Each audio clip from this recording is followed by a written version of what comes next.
sa mga anak ng Diyos sa JA1 Dubai. Amen. Amen? Are you blessed? Amen. Purihin po ang Diyos at muli po kami nakarating mag-asawa at nakasama sa pananambahan ko ng mga anak ng Diyos, ng mga guwapo at mga ganda.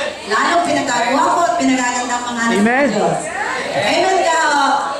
Amen. At tayo pong lahat ay sa ating po gagawin ay ating pong expression pa rin ng pagpapakita ng pagpupuri sa Diyos. Sa ating pong gagawin, sabi po ng Panginoon sa Isaiah 48 verse 17. Ako ay si Yahweh na inyong Diyos, tuturuan kita para kaumunlad, papatnubayan kita saan ka man pumunta. Kung sinusunod mo lang ang mga utos ko, pagpapala sana'y dadaloy sa iyo, parang ilog na di natutuyo ang agos. Tagumpay mo sana ay sunod-sunod, parang dating ng alon sa dalampasigan. Ito po, lahat tayo naniniwala dito na ito ay salita ng Diyos. Amen? Ang sabi po sa paghahayag ng salita ng Diyos, Repni kanina, ang Diyos tumutupad sa kanyang mga salita. Amen.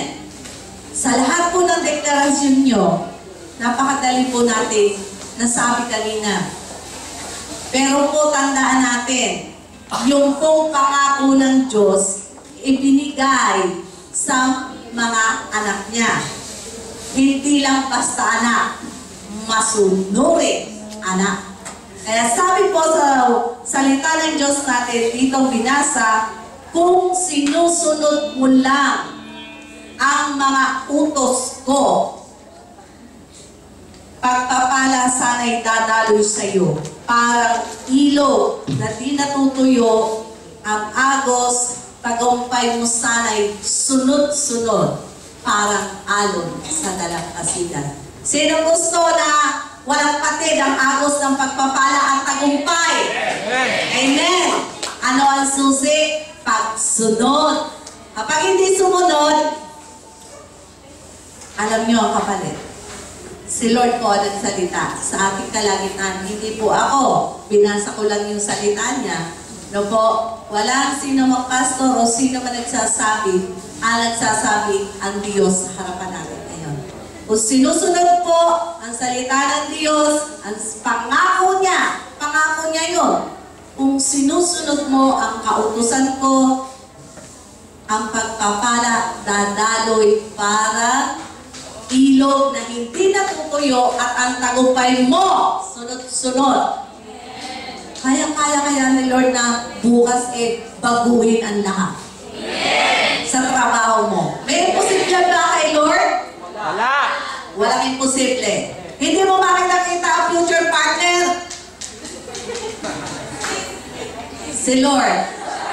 Pag si Lord ang hiningan, the best ang kasagutan. The best. Huwag mo tingnan physical. The best ang ibibigay ni Lord. Inip ka na, maghintay ka ng tama. Bigay ni Lord. Kasi pag si Lord ang nagbigay, the best na promosyon, the best na trabaho, the best na future partner, the best na anak. Amen?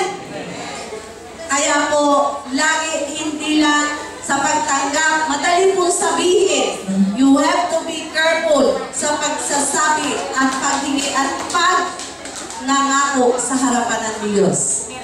Kailangan po kayo maging careful. Madali pong sabihin, Lord, ako'y naglilingkod sa iyo. Ito ang serbisyo ko sa iyo. Tandaan nyo, si Lord hindi tumitingin kung ano ang talento mo na ginagawa mo, ibinibigay. Sa puso tumitingin si Lord. Tumatayo ka sa una, kung hindi ka pa rin, meron ka pa rin hindi nasusunod sa kautusan niya. Alam ni Lord at alam mo yun. Kung sino at ano ang salita niya, hindi mo pa sinusunod. It's now na. Ngayon na. Sabi ni Lord, nasa iyo. ayaw mo pagpalain. Ayaw mo na umaagos na pagpapala tulad ng ilog. Ayaw mo ng sunod-sunod ang tagumpay. You have to stand and move forward and follow the Word of God. Amen! Lahat ng pinagpalang anak ng Diyos, ibibigay po natin ang the best ngayon. Dahil ang ating Diyos, the best. The best. He received the best worship, the best na paglilingkod natin sa Kanya. Hindi po isang karaniwan lang na tao o karaniwan Diyos. Diyos na mga Diyos, hari ng mga hari ang pinaglilingkuran natin ngayon. Hindi siya natutulog. Nagbabantay kaya ganapin niya yung binitawan ninyo kanina. Yung hiningin nyo kanina. Pag wala kayong tinanim, wala kayong mahingin. Diba? Gusto nyo kumain ng maganda, magsalita kayo ng maganda sa inyong kapwa. Gusto nyo mag-ani sa Panginoon, magtanim kayo. Amen? Ang papurihan sa Diyos lang. Let us pray.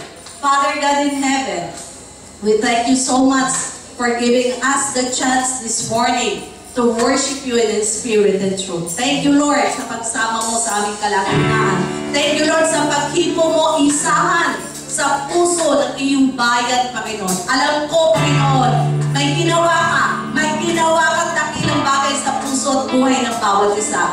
Lord, ang pangako mo magaganap kung kami susunod sa iyo. Kaya, Panginoon, mabait ka at nagagalap ang puso mo sa mga masunurin mong anak. Kaya, Panginoon, O Lord